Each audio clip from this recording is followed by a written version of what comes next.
All right, we're going to try and do this in unison. So this is going to take some practice. But ladies and gentlemen, thank you for coming to another episode of Pitch Slap. Yes! We almost got it. All right. Need a countdown. Dan and I are joined today by the next Stan Lee himself, Mr. Robert Mix. And Robert is diving us back into the world of Strays. So this is very exciting. I know you've all been on the edge of your seats like Dan and I have. So, Rob, I'm going to hand it over to you, my friend. Hello, everybody. So tonight we're just going to be talking about two of the chapters that I've been working on.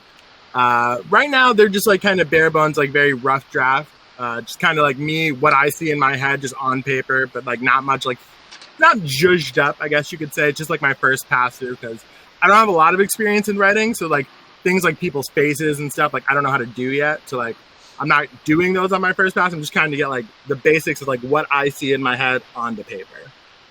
And the two things we're talking about tonight is like my cold open for the story itself. And then kind of like what I'm working with my chapter 2. It's going to get more elongated and fluffed out. But we're going to be talking about that. So I've sent these things to Dan and Stefan.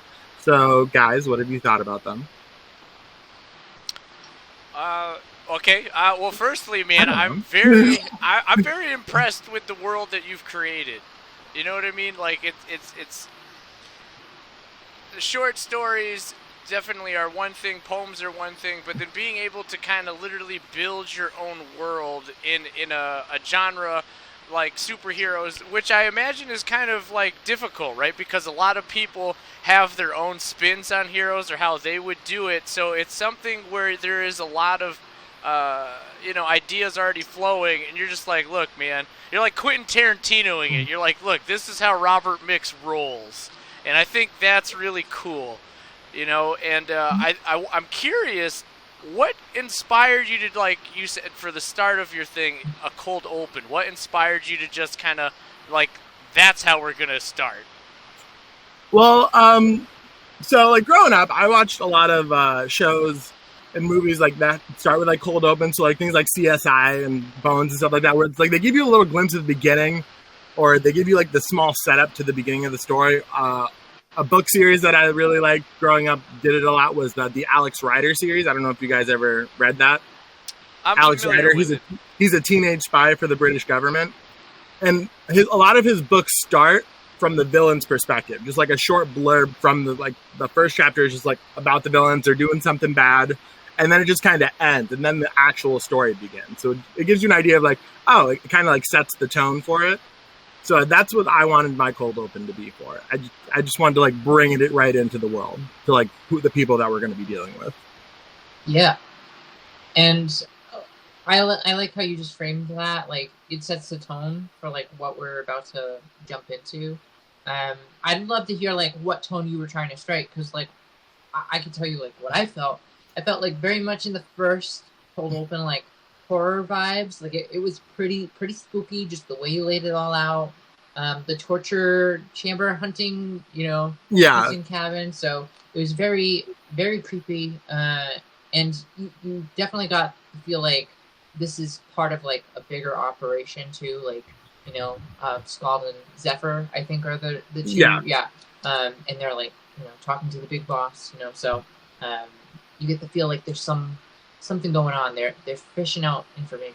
So yeah, and like again, like the Alex Rider series, that was one of my favorite stories growing up, where it's like one person, like a kid, and he's like just like keeps. Alex never wanted to be a spy. He kind of got roped into it by MI6. So a lot of the stories is just like him being forced into these situations and just having to like think and survive his way out. So like I definitely think the story is going to take like some inspiration from like some of those books I read growing up. So yeah, like the spooky, like kind of ominous vibes, I was definitely trying to build that in, especially with like Spooky Cabin in the Woods. And that kind of like ties to the first chapter, when like when you first came on the show and talked about, chapter 1 of Strays, and it seems like even the bad guys aren't necessarily like just bad guys, right? Like they have a purpose or a reason for it, right? Which kind of like ties back to like Friar Lawrence. I'm reading Romeo and Juliet with my kids, And Friar Lawrence says to some dude, he's like, look, man, things aren't born bad, right? Something happens to it that makes it bad or evil. And, like, Zephyr sounds like a very complex guy who, like, kind of like you want to root for him. Like, yeah, I'll go down this rabbit hole with you, you know? But also it's like you probably need to be defeated, you know? So I feel like you're going to have readers who are, like, just as attached to him as they are to your actual hero. I mean, I'm definitely trying to go for something like that because one thing, like, especially like living in today's world, one thing I've noticed a lot is a lot of people are the heroes of their own story. And like the perspective on those people changes depending on which side you stand on. So like, I am definitely trying to write Zephyr with that kind of complexity because like on the surface, he's trying to fight for like better terms for like metahumans and for equality and all that stuff. But also like, he's definitely ready to murder everyone. So yeah. I definitely want, like, as like you're going through the stories to be like, is he going too far? Is this the right way? Kind of deal. Yeah, and I don't know, reading like chapter 2, like I thought you struck that tone really well. And I think one way that you did it really well was by like pairing him with Scald. You know, like that contrast there, like you have Scald who is like clearly deranged in some way, like over the top, you know, he's just out for blood. And then you have Zephyr who is definitely occupies that gray area, you know. So I thought it was just really clever, you know, from a writing perspective to have like those two bads together, you know, and sort of play with their their contrasting personalities. So. No, yeah, Scald's a fun character for me because I wanted to, the idea I had behind him is like, so like in today's world, like there are people who's like, there's one thing about them and they let that thing define their entire personality, whether it be like, I don't know, like, I mean, you've met these people, you know, it could be anything. So I wanted to be like, well, in this world, certain people, when they get their abilities, that's all they're going to care about. The fact that gives them power over somebody else. So like he's kind of spooky, kind of stupid. He's one of my favorite characters I'm working with right now. Yeah. Now this might be jumping the gun a little bit, so if you feel I am, please just like cut me off at Rob. But like, are you thinking like as this develops, right? Because it seems like you're finding your stride. You know what I mean? I know you said at the end of the last show you were on, you know, you were going to go back, rework some things, retweak some things, but it seems now, like, not that anything I thought really needed to be reworked for Chapter 1, but, like, now that you got Chapter 2 going, you got your cold open for the beginning going, right? Seems like you found your stride. Are you thinking down the line, like, is Zephyr and Scald's relationship, right, their partnership, is there going to become a fork in the road, right, where, like, well, maybe one of you, Scald, crosses the line too far, and then Zephyr ends up, like, realizing, whoa. Or is that, like, still something that's... I hadn't really thought about going in that direction. In their backstory, like, they've gone through things together, so it's a bond that's very, like, it's very cemented. Okay. And I guess that's what I'll say for now. It's like they have a history together, and like that's why they're willing to do these things together. And like they're not operating alone. I don't know if any of you picked that up in Chapter 2, but there is other people working with them and things like that. I guess I just meant like in terms of like, right, like they're bonded together, they're cemented, they've experienced things, they have shared trauma and all that kind of stuff that makes people like, no, whatever he's doing, and it's right, and I'm not going to question that. I would guess it's more like the direct question is, will there be a line that one of them draws in the sand from the other, or is it just like, nope, whatever he does, I support it, and that's that? No, the latter, because even though like they have this shared history together, they're both in this for their own reasons. Okay. So I guess that's a better answer. They both have reasons for being in City Hall that day. Yeah. Understood. And you definitely get a glimpse of that with Zephyr, you know, like Riley has that vision, you know, and it was like Zephyr's backstory, like we get like little glimpses of it, you know, he has like a traumatic backstory. It looks like somebody he loved died, you know.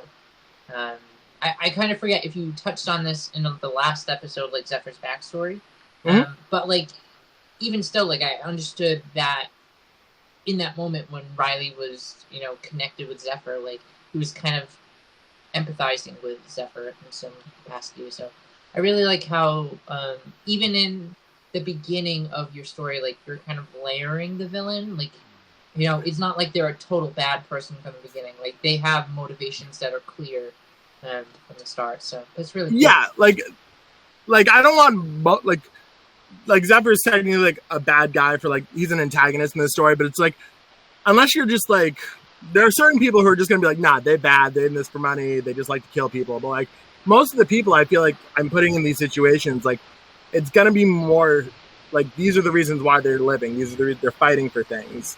I don't just want like, oh, I'm crazy to be crazy. Like I don't need the Joker. Like the Joker's not that complex, and like that's for a reason. But so yeah, I definitely want more complex villains than just like, haha, I'm being bad to do stuff. Well, it's also like Dan's saying, right? They're like villains who have emotion. You know what I mean? Like they have heart, and like you know you can actually connect with them and see.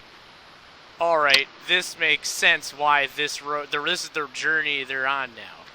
You know, so like I want more Thanos and less Loki in the Avengers. I guess because he's just there in the Avengers. Yeah, that makes sense.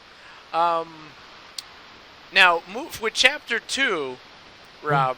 Right now, how are you looking to set up Chapter 3? So something I've actually been thinking about is like when I'm going through it and I've been writing it, I feel like a lot of it's not from like any one character's perspective. And something I was thinking about in Chapter 2 is maybe writing it not from Riley's perspective, but from Rose's, and then slide back into Riley's perspective for Chapter 3. So like the stuff with like the visions you wouldn't get in Chapter 2, that you get that in Chapter 3, and you get more. Chapter 2 would be more focused on like the spectacle of like Rose realizing her best friend's a metahuman. I love that. But like Chapter 1 would be from Riley, Chapter 2 would be from Rose, and then Chapter 3 would slide back into Riley. Got you. Okay. I love that. Oh, sorry, yeah. Continue. No, so it's like that's something I've also been thinking about, like trying to like find like their voices, not mine, because like right now I'm just writing like what I see in my head. Yeah. So I'm trying to think about like, okay, so like you're standing there, guys are trying to kill you, your best friend just lit up like a glow stick. Like, what is your mind state? Yeah. So that's where I am right now, like trying to think of like how to, because originally I hadn't thought to do that, to switch perspectives like that. But I think it lends itself to like these kinds of stories, just like so it's not all like. And suddenly I could shoot lasers from my hand. I didn't know that. I think it'd be cool to see that from other people's perspective. I think that's awesome. And I was gonna mention Rose because like I remember in like the pitch for Strays, you mentioned like Rose was sort of like a Buffy Summers sort of like you know like a little bit of like a femme fatale kind of character, just super badass. And like I was like, oh, I want to know more about. I know it was only Chapter 2, but like you know, so much of Chapter 2 is her like being protected by Riley, and I thought it was cool. You know? No, yeah, and like going into Chapter 3, like where I'm thinking about taking the story is I want to do like a bit of I want to like the aftermath of what happens, but then I want to time skip it a little bit. And in the time skip, my idea for the story is that like one of the people who were being experimented on in the prison was actually like a very prominent like gang member in like the community of the city. And because he died, the gang, even though Riley's father is dead, they still hold Riley responsible.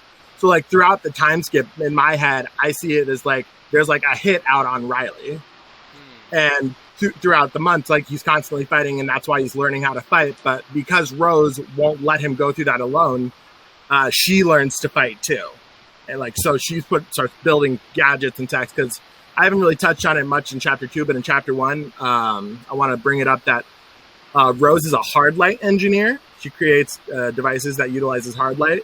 So throughout the time skip, I'm going to have her build her arsenal of weapons, like a wrist-mounted hololight crossbow and like a bunch of other things. So it's like she geared up because of the things that were happening. And so I want her to be like, she's going to have like her small moments in Chapter 2 when I go back, but like I want her to be like that experience to be like, okay, that won't happen to me again. That's right. in a way, Rob, is she kind of the one chronicling the events that are going on, and like to do so, she like right? You're saying she can't be in harm's way, right? Because well, like she was, and Riley had to protect her. But if Riley's fighting these gang members, right, and these other cats constantly, and she's going with him, right? It's gonna be hard for him to be in like to fight, but then also like if someone goes after her, he's got to be in like 2 or 3 places at once. Well, no, yeah, and I thought about that, and like in my head, I had the idea where like they develop a fighting style around that fact that Riley's more durable. So like Rose stays back and like provides cover fire, and while Riley is like he charges in, he's the one who's causing distractions in their faces, but she's also giving the support. Gotcha. So like in my head, that's how they would set it up, because like while Riley loves her and doesn't want her in danger, he knows she's not going anywhere. So like he would build his style of fighting around making sure she tries to stay out of most things. Okay.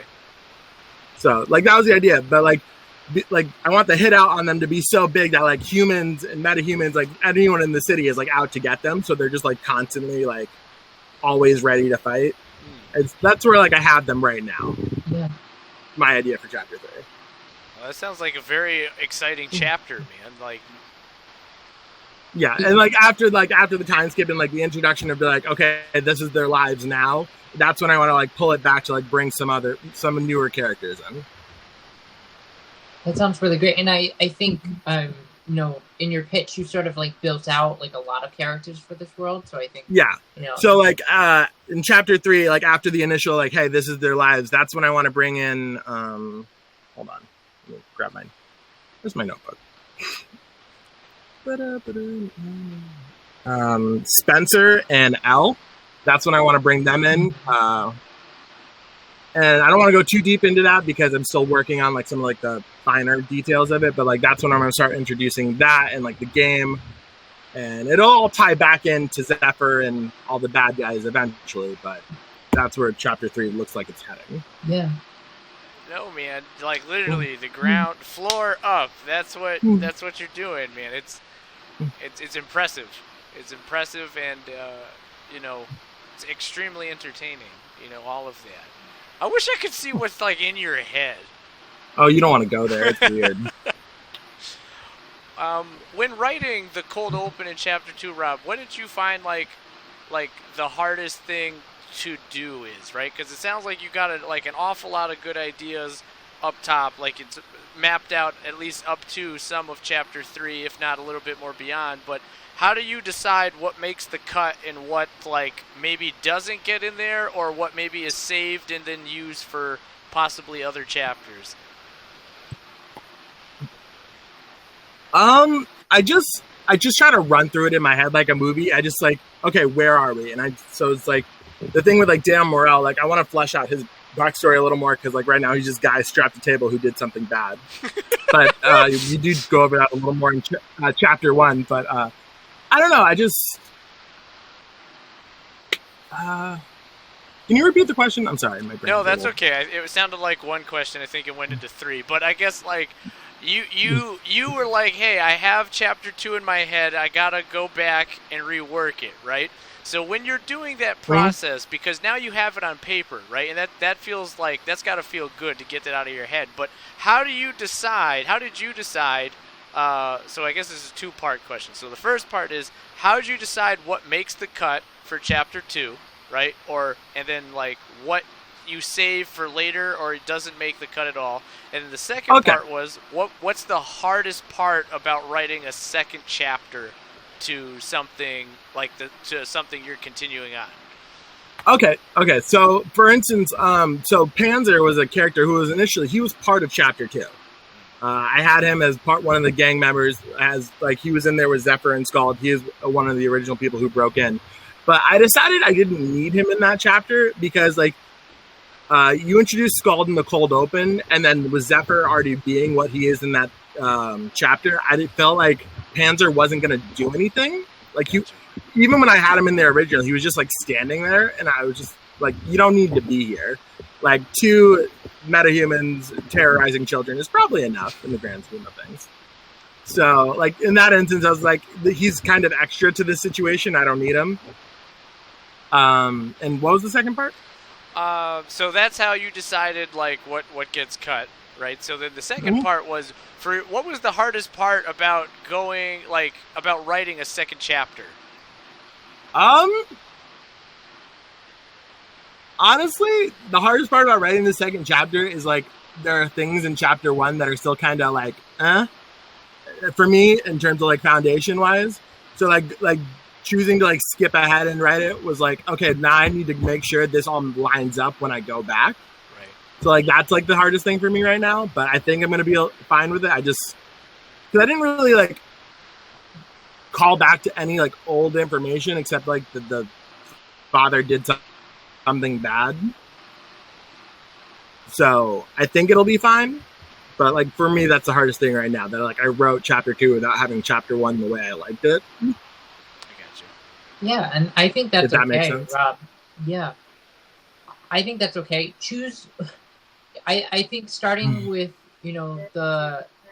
Okay, I'll be up in a little bit. No, it's Sorry. okay. Starting with Okay. the pieces that interest you the most. Like jumping straight into chapter 2 where it's like his death scene and the fight scenes. Like jumping there first is fine. I know a lot of writers who like jump around in the plot and then they like tie things together afterwards. So I think you're in good company. Okay, good. Because like those are the things I see the best right now, like the fighting and like the drama. Like those are the things I see very well. The finer details and like actually setting up like breadcrumbs for like the overarching mystery. Like I'm having trouble not being like not too heavy-handed with things and like I don't know. It's a first draft, Rob. Like cut yourself some credit. I will say like I was thoroughly entertained with the pieces that you presented to us. Like I thought the action was really well done. It was like pretty quick paced. So I know you said you haven't done a lot of writing, but I even with this rough draft I was like, I really like the pace it's going so far. So kudos to you. Oh, thank you. Yeah. Do you have any questions for us, Rob? Do you want us to like comment on anything? Yeah, like let me know you guys' thoughts on like overall general or like anything in particular, passages you like, anything. You want to take that, Steph? I'm so sorry. My computer. I wasn't sure if you froze or not. But we're good. Okay. The question was, any questions for you? Okay. Well, okay. So, like Dan said, right? Like your overall, like, you're talking about breadcrumbs and stuff. Well, I think it's cool that you're establishing who's who first, man. Like you got pages to leave breadcrumbs. You know what I mean? You leave a big crumb there, some little crumbs here. Your first thing is to get people hooked, and you have hooked me, and you've definitely hooked Dan. So you just keep doing what you're doing, right? I am very much in love with how you write. I don't want to call them villains because I don't feel like they're bad people. I feel like they're good people who are stuck in bad situations. But I very much enjoy Skald and Zephyr an awful lot. So I guess my question is in your style of maybe not like your permanent style, but how you suggested like chapter 3, you were going to kind of write like from Rose's like input and perspective on her friend being like a metahuman and being in battle and what Riley's going through. Are you going to, and I know this isn't about chapter 2 and I apologize, I guess I just want to know more about these dudes. Is Zephyr and Skald gonna have like those kind of points again? Because like when you wrote that, like Dan said earlier, it felt like you were watching something you shouldn't see, but you can't look away. It's like I want to maybe avoid this, but it's... Yeah, I don't know yet if I'm... Honestly, I hadn't thought about writing from their perspectives. I mean, it might be something I toy with, like just for like maybe like a smaller chapter or a smaller scene, just to be like, hey, this is what they're doing right now. But I hadn't thought about it too much, honestly. I've been more focused on like selling it from like the perspective of the kid of like Riley, who's been thrust into it, and like Rose, who's been thrown into it right alongside him. But that is a fun idea I might play with. To write something from their perspective. I think however you end up doing it is good, but how you write them is very well done. No, yeah, and like I think I alluded to, like I think towards the end of chapter 2 that like Zephyr is very interested in what Riley can do, because I'm gonna bring it up later in his story about like the type of like where he falls in like the psionic power set and like the rarity of that and like the implications of what that could mean. So like I definitely think it's like pretty played out, because like I showed him like while he was in Zephyr's head, Zephyr's like, yo, that kid though. That super creepy. Sorry. I had a question. I'm sorry, Rob.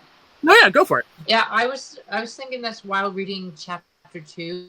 Does Zephyr have some other ability besides like controlling weather? I know you said because there was like he could tell when the judge was lying, and I was wondering, and he could almost like tell like when his stress was high, and I was like, is that his ability, or is he being like told that like from somebody else? Okay, or so he's being told that from somebody else.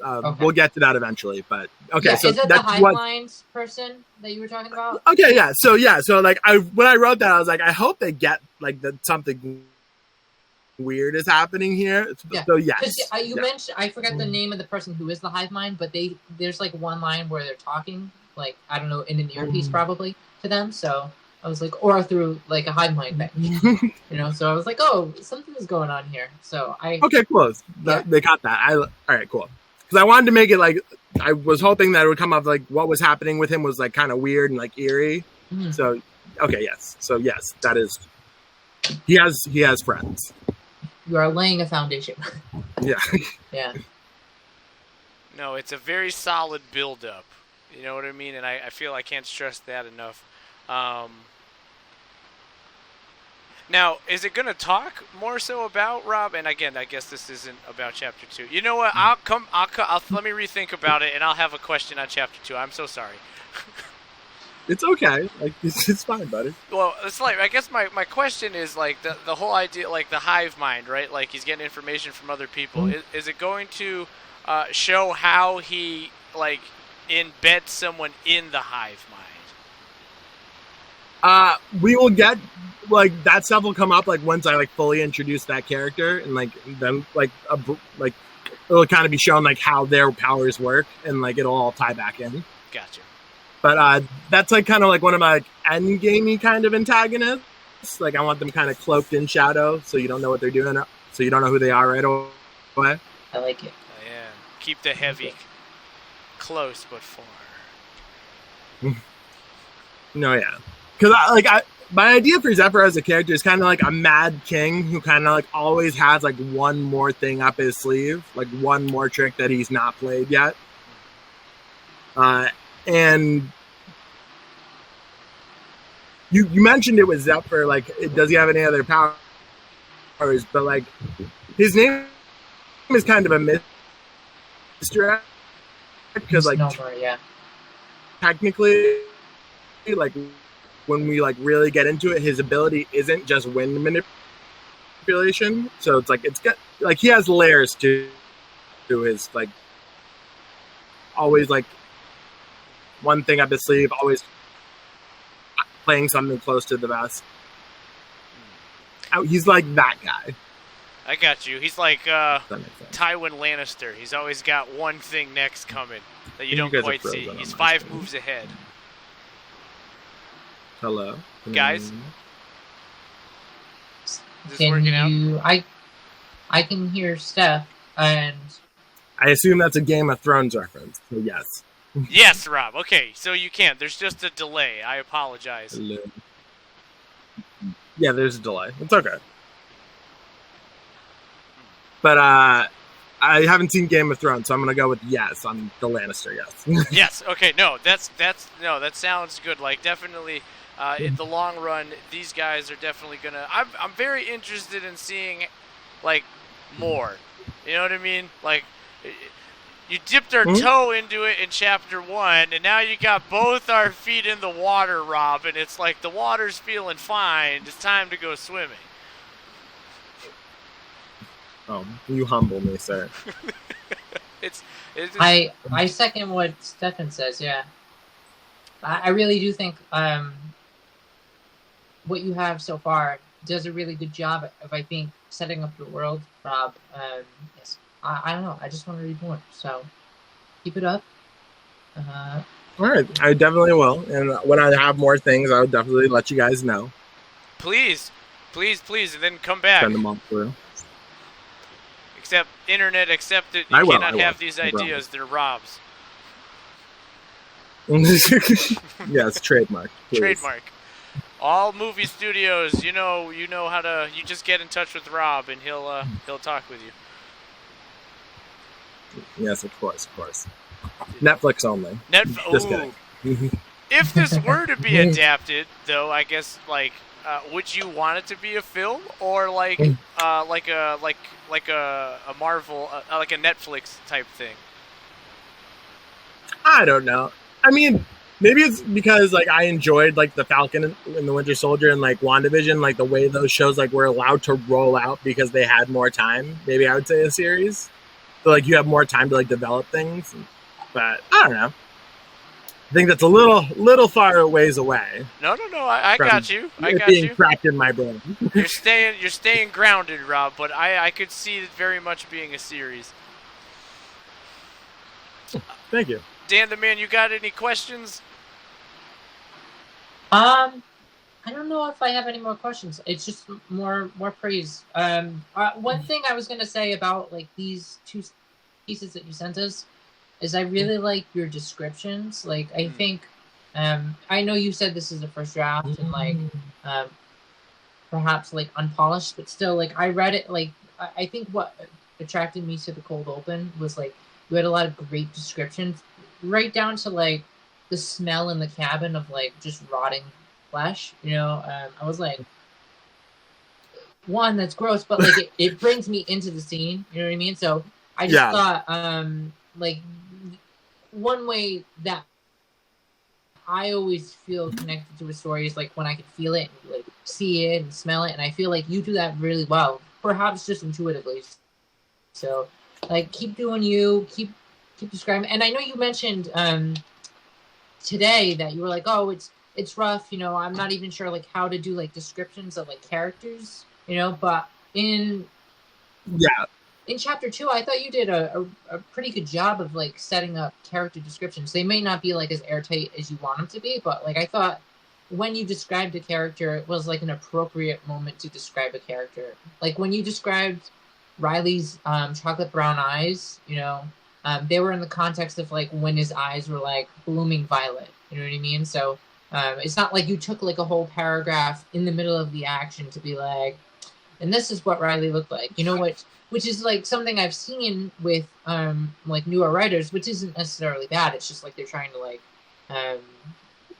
find a place where to put it. And I think you do a really good job of just knowing where to put some details that are interesting. So kudos to you. Not a question, but yeah, I dig it. What Dan said. Oh, thank you. Yeah, when I was writing the cabin thing, I was at first like, okay, these are the things I'm seeing, but then I kept thinking about, I was like, all right, this is a room where they're killing animals. No one's been here in years, and like this place is kind of just like fallen to the wayside. Like it has a smell to it. Like cabin in the woods have a smell, and like on top of like all like the bad things Scald is doing to him, like those are also going to create smells. So like I just tried to like put myself in there and like that's probably smells gross, and I just tried to like run with those like how I thought it would be like to be in that room. And like that's kind of how I'm just like running at things. Like how, like if I was there, like what would I be seeing? What would I be feeling? And now I got to do that from like character perspectives and like the others outside of the cold open. Well, look, I think it's a good way to start writing. Sorry. No. I cut you off, Dan. Go ahead. Sorry. No, I was just gonna say I think that's a great way to write it though. Write what's in your head. Write like what the experience is like. Okay. Yeah. Because I thought of the idea of like oscillating between the like Rose and Riley. One author I've been looking at in particular is like Rick Riordan. I don't know if you guys are very familiar with him, but he did like the Percy Jackson series. But like his sequel series to that is called the what is it, the 7 Heroes of Olympus. Mhm.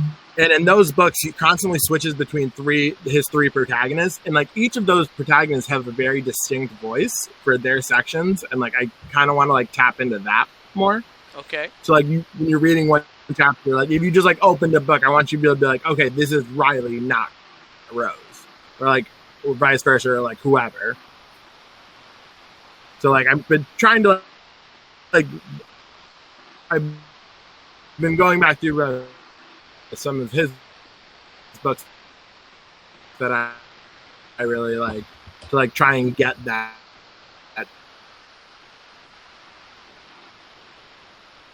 like get a better understanding of like why his chapters are so distinct as characters.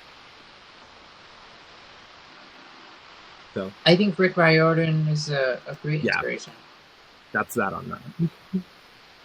No, I think that's great, especially with what you talked about. I've never read him, but it sounds like an excellent model for how you pitched Chapter 3 possibly looking. Are we delaying again? Yeah, I'm sorry. Yeah, we are.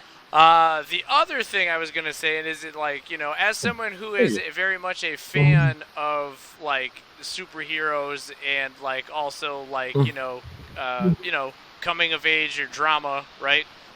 And horror as well, right? These are all things that you enjoy. So putting yourself in those places, how you would see it, what you would want, right? How it would smell. I think it's awesome that you're incorporating like your own gut instincts into it, because it just makes what you're writing that much more personal for you, right? Like if other people will flock to something like this because they feel the same way, but also it's kind of your own love letter to these, you know, genres. You know, so that's I think is very special. Thanks, guys. You're very, very welcome, buddy. Thank you for sharing and for coming on.